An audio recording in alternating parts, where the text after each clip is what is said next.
Hello Cancer, Sun, Moon, Rising, and Venus signs. Kamusta kayo? Sana po ay nasa mabuti kayong kalagayan. Welcome back po sa Star Tarot. Kung bago kayo rito, welcome din kayo. Thank you sa inyong support. I truly appreciate it. God bless you all. Tingnan natin ang mga messages ninyo for the week. Cancer, pauna mensahe ninyo ay surrender. Surrender your need to control the outcome. Just be with life in this present moment. Ayan, Cancer. So, surrender, no? Mag-surrender na lang tayo sa natural ebb and flow of life.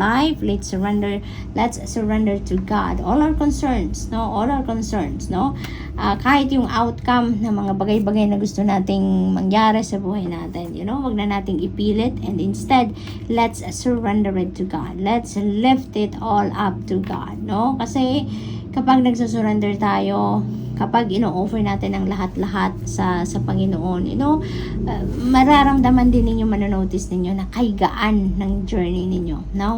Magiging magaan ang lahat, dahil parang mararamdaman ninyo meron kayong katulong magbuhat ng mga burden ninyo, no? Kaya ito yung invitation sa inyo to surrender, no? Surrender to the natural ebb and flow of life. We have light. It is time to reveal your radiant light to the world. Ayan. So, maaaring may mga secrets pa kayo, no, about yourself na tinatago pa rin hanggang ngayon, no? Maaaring yan ay mga hidden gifts ninyo, hidden talents ninyo, hidden skills, no? Maaaring yan ay kay tagal ng panahon, na hindi ninyo talaga yan mai-share sa iba. Tinatago nyo talaga yan. Kaya maaaring ito na yun, no? Iniimbitahan na kayo, no? Na i-reveal nyo na yan sa mundo, because you never know, Cancer, kapag ni-reveal ninyo yan, kapag shinare nyo na yan sa ibang tao, mas marami pala kayong taong matutulungan. Mas marami pala kayong taong mai-inspire. So maybe, no? Yan ang dahilan kung bakit kayo iniimbitahan kayo na ilabas nyo na yan.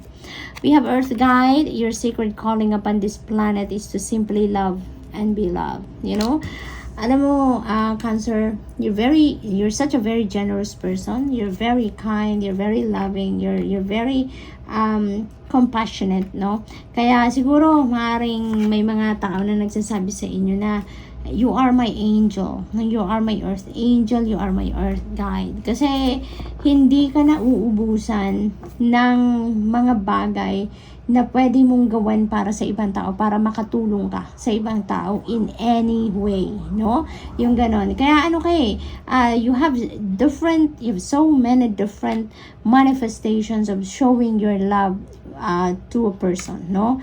Pagtulong, kind deeds, support, concern, pagtulong financially, oras, energy, anything, no? That is your manifestation of love para sa ibang tao. Yung concern mo para sa ibang tao, ginagawan mo ng paraan kahit ano na kaya mo, no?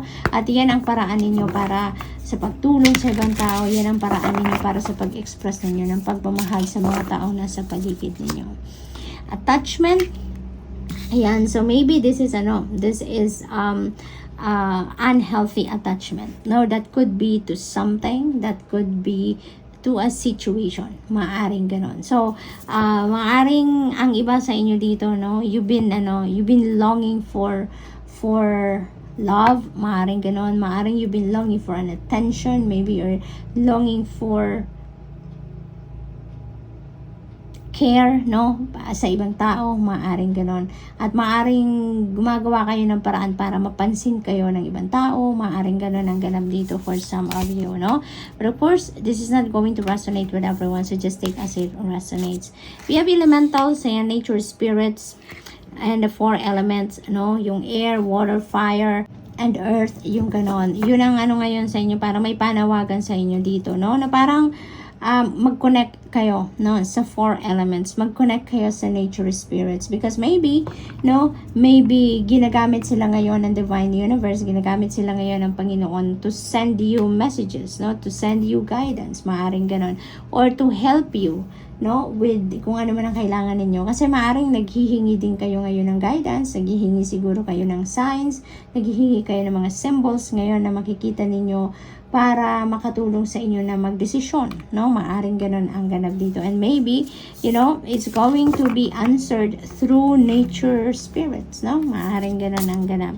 Archangel Phanuel, ayan. So, hope, optimism, yun ang kailangan ninyong buhayin ngayon sa puso ninyo, no? Parang yun ang ganap dito for some of you, Cancer, na you always keep your hope and faith alive and be optimistic, no? Na kahit ano man ang inyong pinagdadaanan sa buhay ngayon, even if there is challenging situation dito na nangyayari sa buhay ninyo, always keep your hope and faith alive and also be optimistic dahil alalahanin lang ninyo na there is nothing that is set in stone. No, nothing is yet set in stone. Everything changes. Kaya kahit ano man ang yung pinagdadaanan, lalong-lalo na kung yan ay hindi masyadong magandang ganap sa buhay ninyo, huwag kayong mag-alala. You have nothing to worry about. You have nothing to fear dahil magbabago at magbabago ang inyong sitwasyon.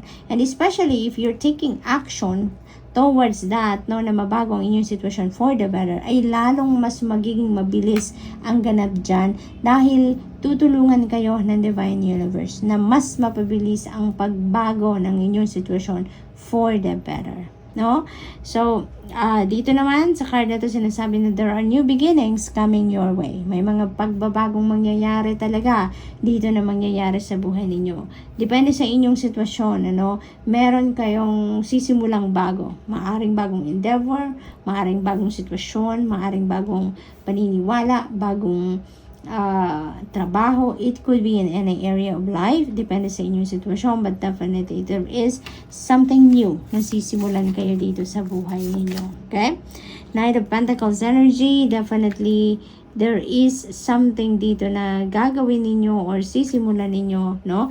New beginnings energy din na maybe related sa inyong money, career, and finances. No? Maaring merong bagong trabaho dito, may offer of new job, may offer of new career, maaring may offer of bagong negosyo or business partnership, maaring ganun ang ganap. Or maybe there is an opportunity for you for investment, no?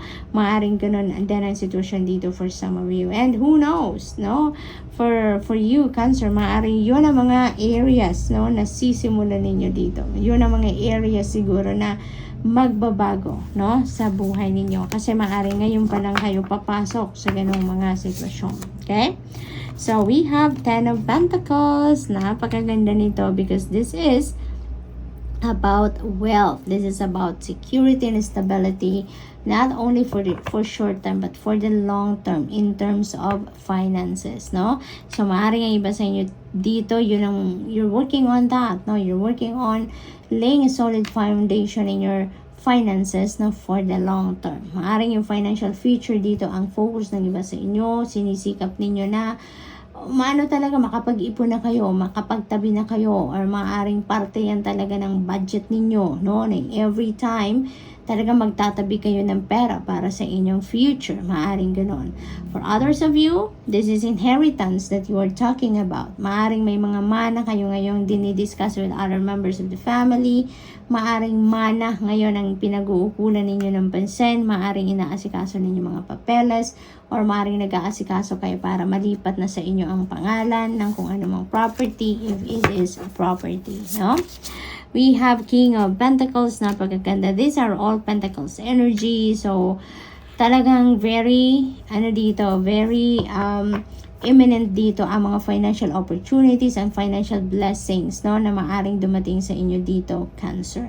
Maaring ang iba sa inyo dito mapopromote into a leadership role. Maaring mapupunta kayo sa isang managerial position. Maaring gano'n, no? Or maaring nandun na kayo sa tuktok ng tagumpay pagdating sa inyong money, career, and finances. Maaring gano'n ang sitwasyon ng iba sa inyo dito. Kaya naman, you have all the reason, you have all the resources na in your hand, no? Para kayo ay makapagsiguro na talaga ng inyong financial future. So, maaring ganon ang sitwasyon dito for some of you. So, this is really, really beautiful energy pagdating sa inyong kaperahan, pagdating sa inyong negosyo, pagdating sa inyong karera. So, good luck, Cancer. That's all I have for you for the week. Thank you for watching. Love and light. Namaste.